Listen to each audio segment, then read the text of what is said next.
Sometimes I get a good feeling, yeah. I get a feeling that I never had before. No, no, I get a good feeling, yeah. Yes, I can. Doubt, believe. I'm running with this plan. Pull me, grab me, crabs in the bucket, can't have me. I'll be the president.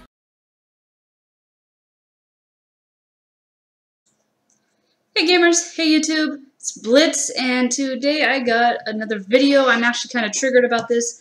I'm actually triggered by the response of an announcement that the makers of Call of Duty went ahead and said, apparently we're going to have female playable characters in Call of Duty World War II.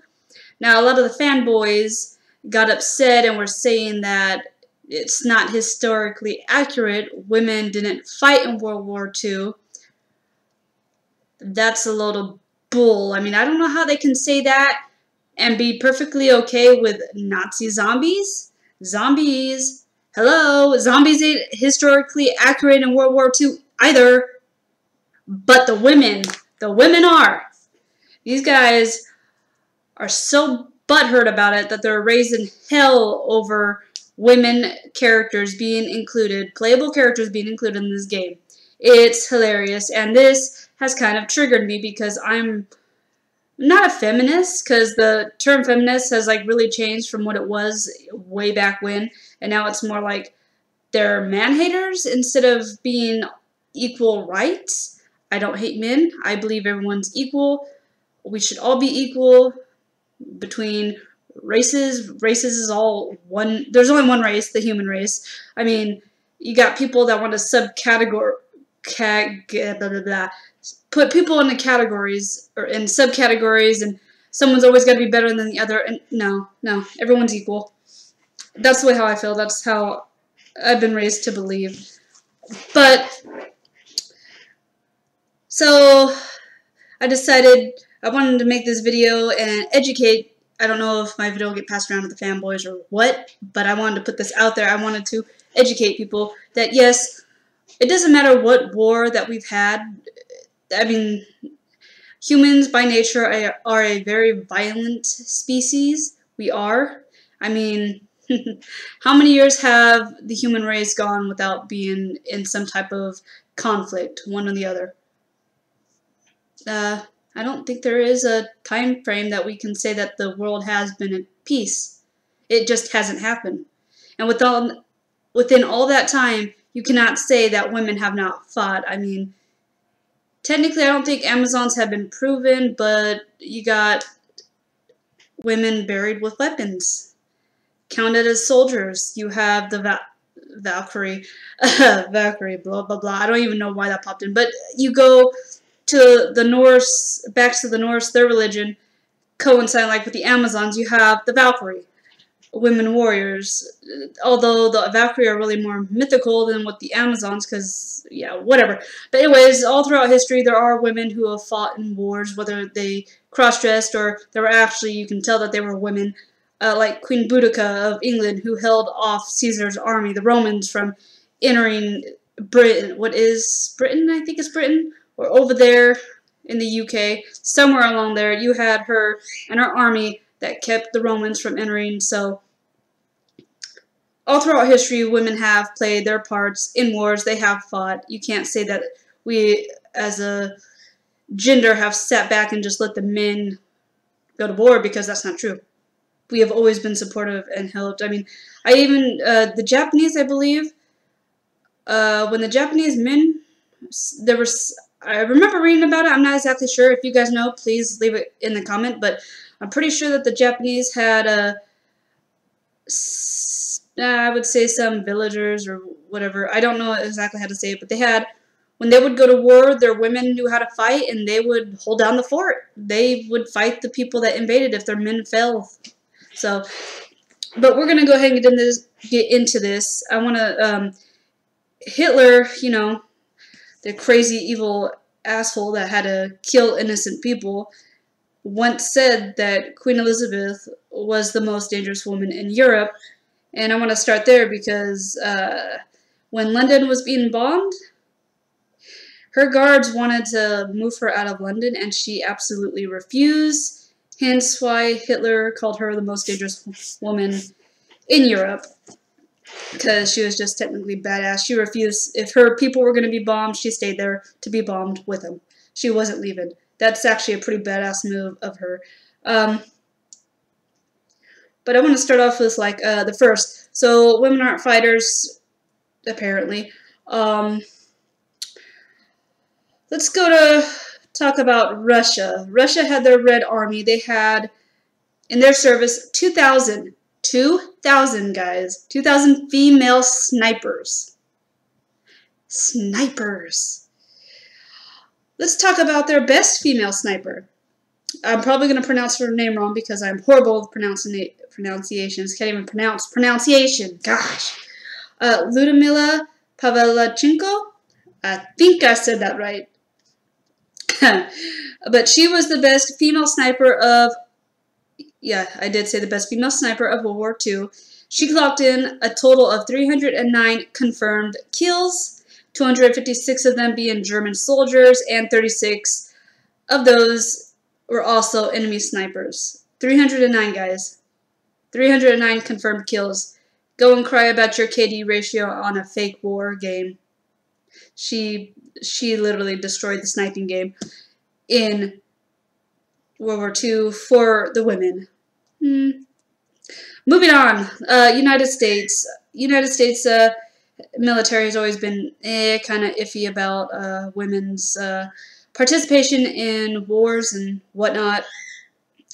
Kind of having a big refusal of giving women their props, their dues, their kudos, their recognition for their part in the military.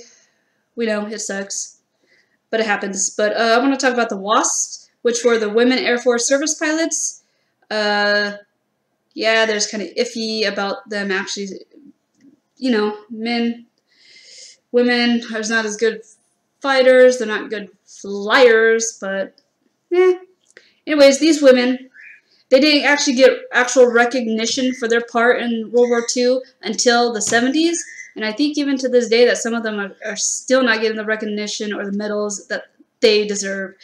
But let's go ahead and talk about, they flew most of the aircraft for that the U.S. had at the time, including the B-26 and the B-29 bombers. They spent a lot of the time helping the male fighter pilots train and all that crap. And what they would do, this is an actual quote from the website that I got it from, the NPR.org.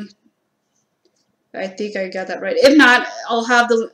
Anyways, guys, I'm going to skip that. Quit talking about that and just get to the quote. They told targets to give ground and air gunners training shooting with live ammunition. I mean, they literally hauled their freaking crafts that they were doing, their airplanes, and were shot at by air gunners with live ammunition. Now, if that isn't badass, just, you know, I don't know.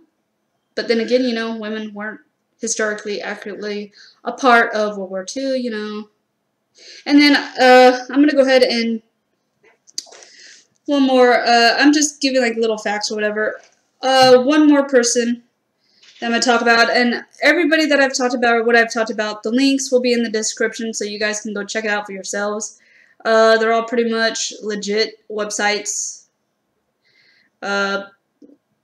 So there ain't no problem with that. But this lady's name is Nancy Wake. She was born in New Zealand, raised in Australia.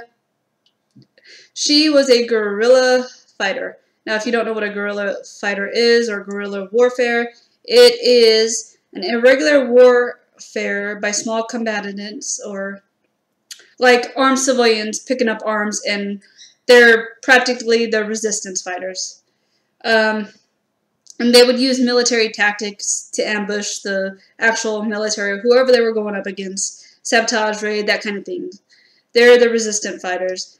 And getting back to her, she fought for the French resistance. And let's see, how badass was she? She was captured once. And you know, with being captured or whatever, as a prisoner of war or whatever, you're going to get tortured and Very terrible torture. Now, being a woman of war, a prisoner of war, you're probably going to get raped and stuff. I don't know if she was raped or whatever, but, you know, she was captured. She was probably tortured beyond belief. But she didn't give anything away, which is very badass. I mean, being tortured and being able to hold her cool and not give out the position of your men and all that, your fellow fighters, fellow resistance force. But yeah, that was pretty badass. And she was actually given honors, which is kind of crazy, including by the U.S., which I thought was kind of surprising, since the U.S. doesn't even like to acknowledge a lot of their own women that have participated in the wars for them. So that was kind of surprising. But she was awarded the George Medal from the British, the Medal of Freedom from the United States, which, like I said, surprising. I'm probably going to screw this up because these last two are French and I cannot pronounce worth a darn. The Médaille de la Résistance and the Three Croix de Guerre from France. Now, that last one I probably did butcher.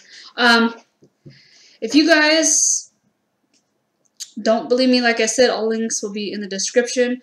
Go look up the history for yourself. Women have always played a part in the wars that the men have gone to. I don't think, aside from the Helen of Troy, I don't think a woman has really caused or gone to war for anything. Correct me if I'm wrong about that, please, because this stuff kind of interests me, and I had to talk about it because for the Call of Duty fanboys, I'm a fangirl, I love Call of Duty, but for the fanboys to moan and gripe about there being playable female characters in the game when we have zombies is absolutely ridiculous. There's no reason for it, because historically speaking, women did play a part in World War II. They did fight. They did shoot. They did kill. So you want to say that they weren't on the front lines? BS. You want to say that there weren't women prisoners of war? That's BS. There's tons. Go look them up. Go look them up. That's why I'm doing this video. I had to share. I mean, when you get triggered, you have to do a response video. You have to put out your knowledge. You have to go research and make sure you get to share your knowledge with everyone. So I just wanted to let you guys know what's up with that. Now, I am hyped for the new Call of Duty World War II game. We're back to boots on ground. I know everyone's flipping out. Apparently, the trailer, World War II, Call of Duty World War II, is now the most liked trailer that they've actually released. I mean, compared to Infinite Warfare, which everyone seemed to hate that trailer. This one's pretty likable.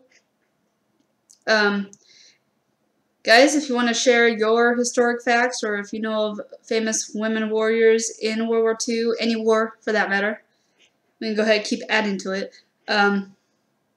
Please share with me down in the comments below. I would love to read them and reply back to you. This is a definite discussion that I would love to continue and maybe possibly branch out on more videos. Other than that, I think that's pretty much it. Thank you for sitting through this little rant of mine. But I had to vent. I had to get it out there. You guys can tell that it did kind of trigger me of how ignorant these fanboys are being.